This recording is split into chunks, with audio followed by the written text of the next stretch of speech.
I'm going to ask you to take your pew Bible. Looks like this. You don't have to say that in a Baptist church.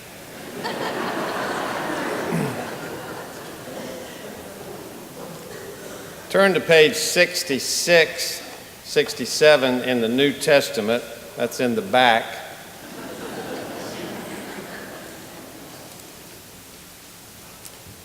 And go to verse 38. I want you to read a part.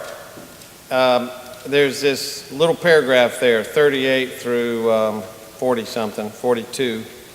Right in the middle of that paragraph, you'll see a line that Martha says.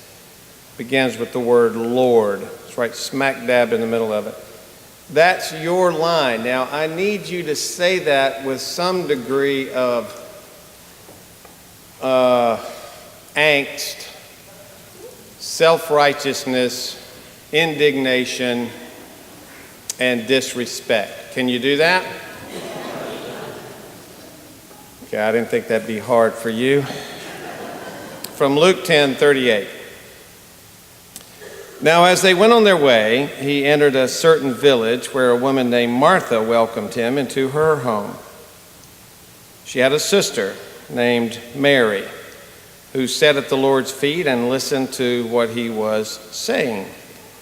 But Martha was distracted by her many tasks. So she came to him and asked, Lord, do you not care that my sister has laid me all the work myself? Tell her to help me. Yeah, you sounded pretty self-righteous. But the Lord answered her, Martha, Martha, you are worried and distracted by many things. There is need of only one thing. Mary has chosen the better part, which will not be taken away from her. The word of the Lord.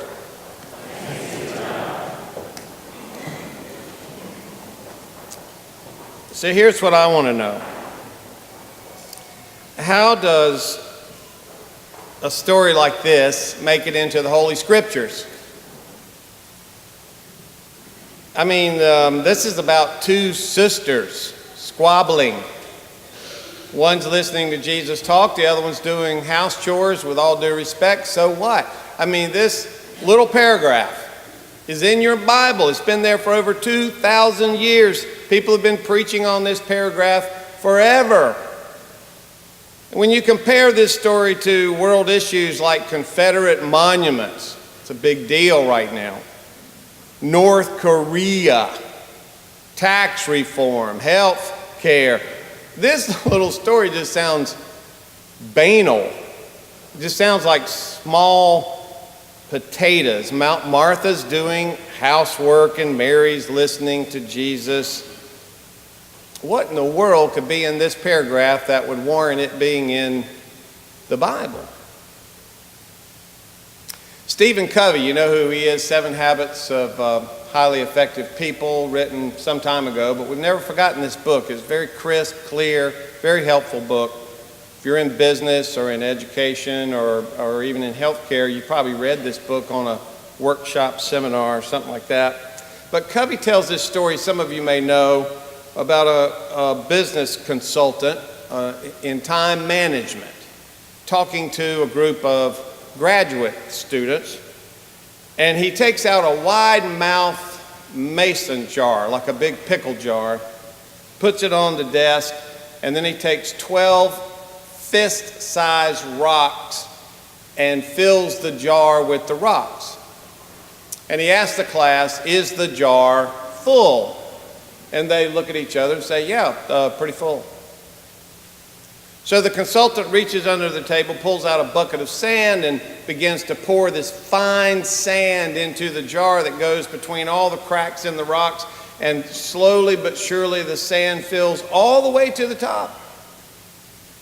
And the professor says, or the consultant says, is it now full? And the students look at each other and go, probably not.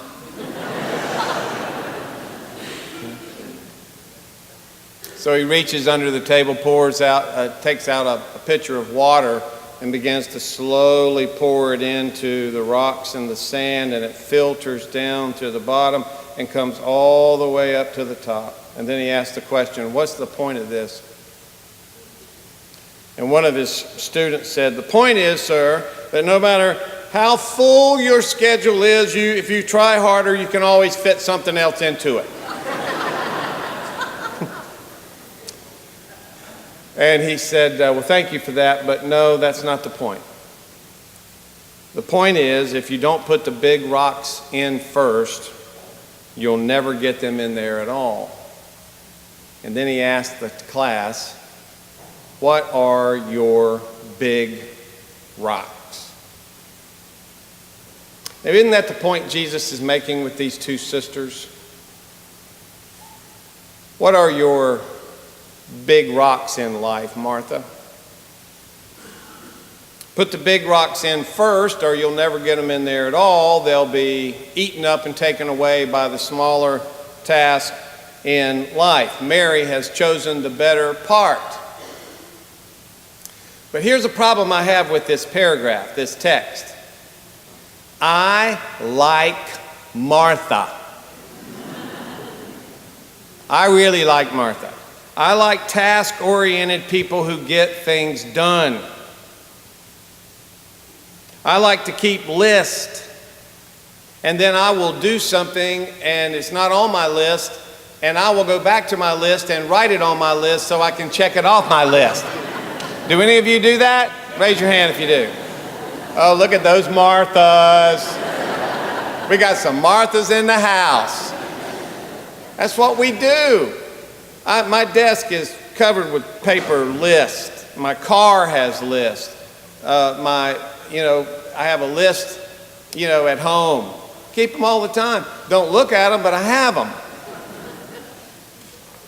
Somebody has to do the work. Somebody's got to be Martha. Somebody's got to get the oil changed in the cars, buy the groceries every week, pay the bills, take care of the kids, have the grass cut, the dogs, take care of everybody, and all the rest. We need Marthas.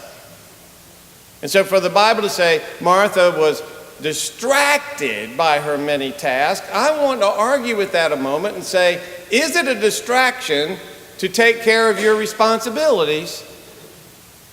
I sound like a Martha, don't I? That's because I am a Martha. I am an off-the-chart J in the Myers-Briggs test. Have you taken that? I mean, those of you who haven't, a J is just somebody who loves decisions to be made. I am married to a P who is not here this morning, so we're going to talk about her. She's on a cousin's weekend. She will be back. But I'm married to a P, which is a person that likes perception. They like to stay open and get more facts before they make a decision. I shop on a linear line. I go in and bag the shirts and come out. My wife shops in a circle. She goes around and around things and thinks and comes back and goes around, and I fall dead in the front of the store waiting for a decision to be made. Just make a decision. I don't care if it's the wrong color. I'll buy a car, take it home, and then realize I don't like this car. But I made the decision, and that made me feel good. I'm an off-the-chart J. I score 0 in the P column. None. 100% J. Proud of it. I think Martha was my great-great-great-great-grandmother. She's my kind of woman. And she could get up into Jesus' wheelhouse like nobody else in the New Testament. If you look at all the times Martha has a conversation with Jesus, she's always chapping on him, which lets me know a couple of things. They were friends. These were 30-year-old people. They're in their 30s. They're very good friends. Jesus stayed at Mary and Martha and Lazarus' house in his last week before his crucifixion. He stayed in Bethany at Mary and Martha's house. These were buddies. They were friends. But Martha would always say, like when Lazarus died and Jesus delayed in coming, she'd say, "Where have you been?" If you would have been here, he wouldn't have died. What? We told you 4 days ago. What have you been doing? Now, Jesus had two choices. He could strike her dead with lightning, or he would say to her, Martha, Martha, Martha. You were so distracted by all the details, Martha. You're going to miss your life. You're going to miss your life, Martha. Because everything has to be just so. Every I has to be dotted. Every T has to be crossed. All the details have to be just perfect, Martha. And in your perfectionism, you're going to miss the wine of life. You don't want to do that. No, he loved this woman, which makes me feel good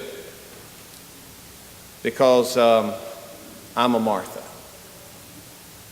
So if this story, this little paragraph you just saw with me, is about trashing Marthas, then I think we ought to take it out of the Bible.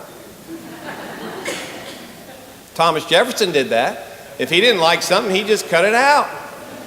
And he's got the Jefferson Bible. You ought to go look at that thing. It's not very long.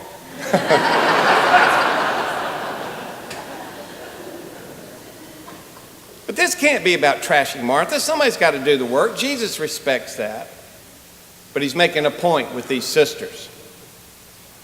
Busy with all the task, we are prone to lose the purpose. Would you say that with me? Busy with all the task, we are prone to lose the purpose. That's right. That's right.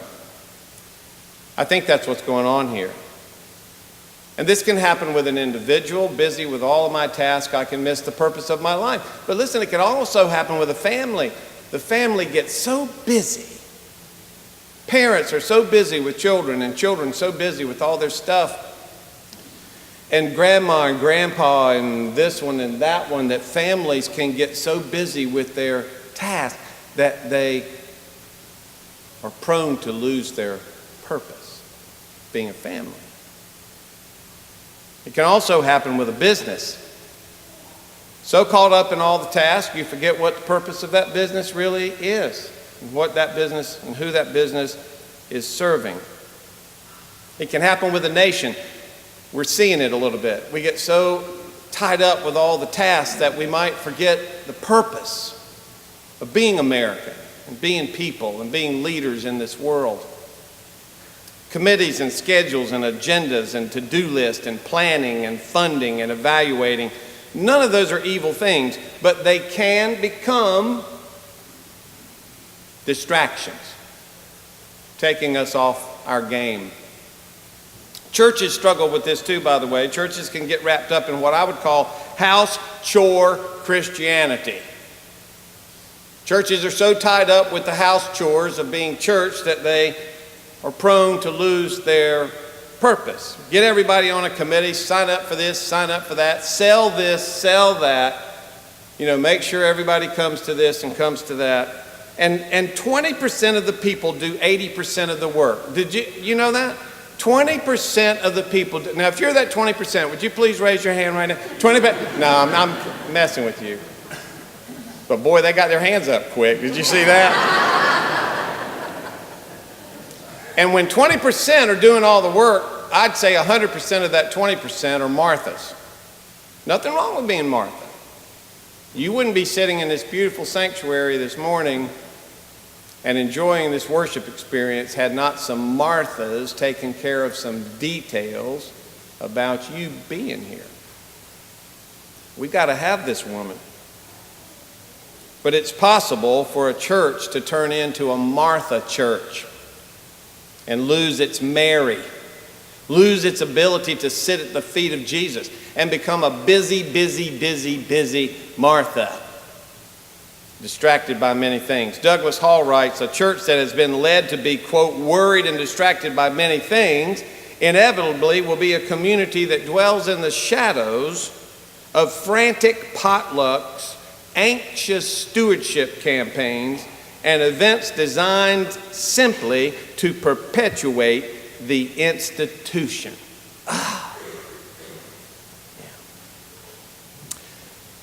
I don't know, it might be my age, I'm 63, or it might be the fact that I've been in the ministry a long time. I've been in, I sound like prison. I've been in for 30, some days it is like prison. If y'all got a minute, I'll use this as a therapy moment. But I've been in the ministry over 38 years. I don't know whether it's my age or both of those. But you know what I'd love to do? I'd love to take a church into a full year of a sabbatical. Now think with me for a minute what I mean by this. We ministers get a sabbatical. Every 7 years we get to take a couple of months off. I'd like to give a church a sabbatical, not from worship, not from caring for the poor, but maybe from some of the frantic busyness. I look at some websites on churches and I just lose my breath. I'm like, who's doing all that? Who's coming to all that? Who's paying for all that? What is all that accomplishing? Is that a bunch of Marthas who are just driving the church right down in the ground? What's going on here? I'd like to bring all the programs to a halt. Can't you feel that Martha's going crazy right now in the room? Oh, you'd have to do a few house chores. We'd have to pay the bills and make sure, certain things are done.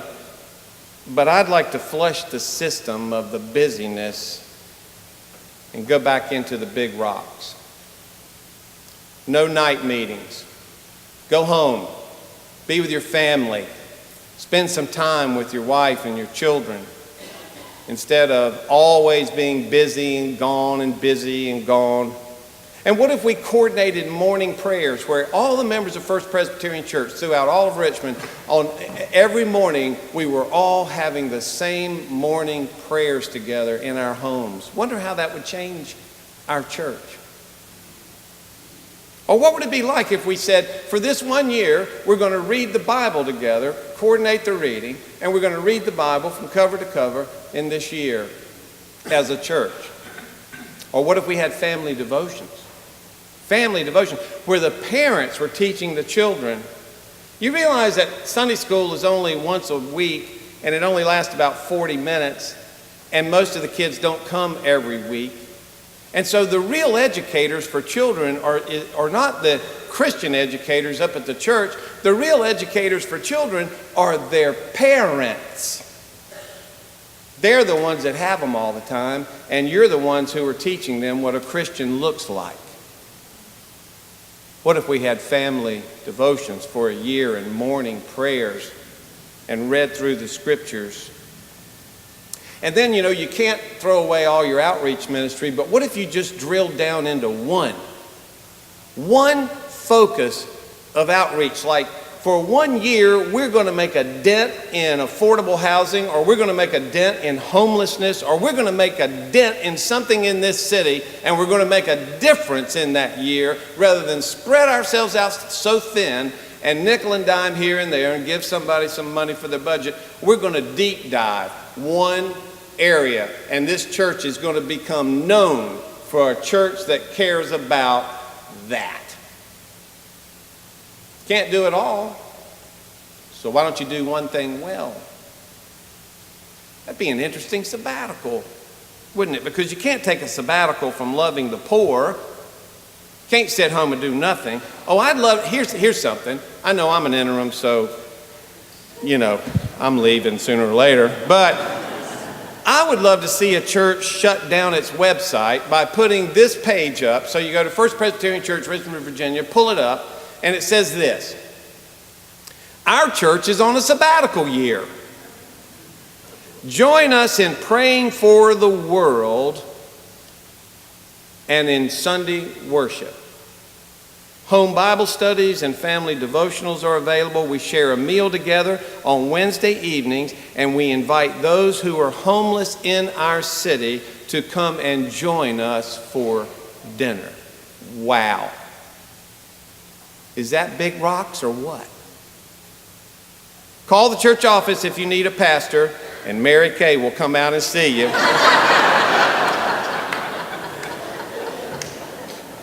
Because Esther and I are interims.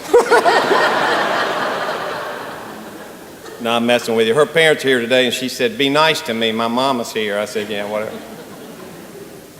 And then just put on there, see you on Sunday, and invite someone to come with you. That's all. That's the website. That's a powerful church right there, folks. That's a church this world needs right now. Not a busy Martha church, not a church trying to catch the market and sell this and sell that and get people to come to this, come to that, but a church that knows what business it's in. A church that knows how to get in touch with its Mary, the part of ourselves that sits at the feet of Christ himself. It's amazing. We know why this little story's in the Bible. There's a Mary and Martha within each of you. There's that part of you that needs to take care of the task, but there's also a Mary in you, and Jesus is calling that Mary out, calling it up. Where is she? Where's that part of you that sits at my feet and learns from me? We need both sisters. That's what that paragraph's about. And the real task, Martha, is to give the Mary within us the opportunity to lead us to the better part. Thank God for both of these women and for their testament today. In the name of the Father, the Son, and the Holy Spirit, amen.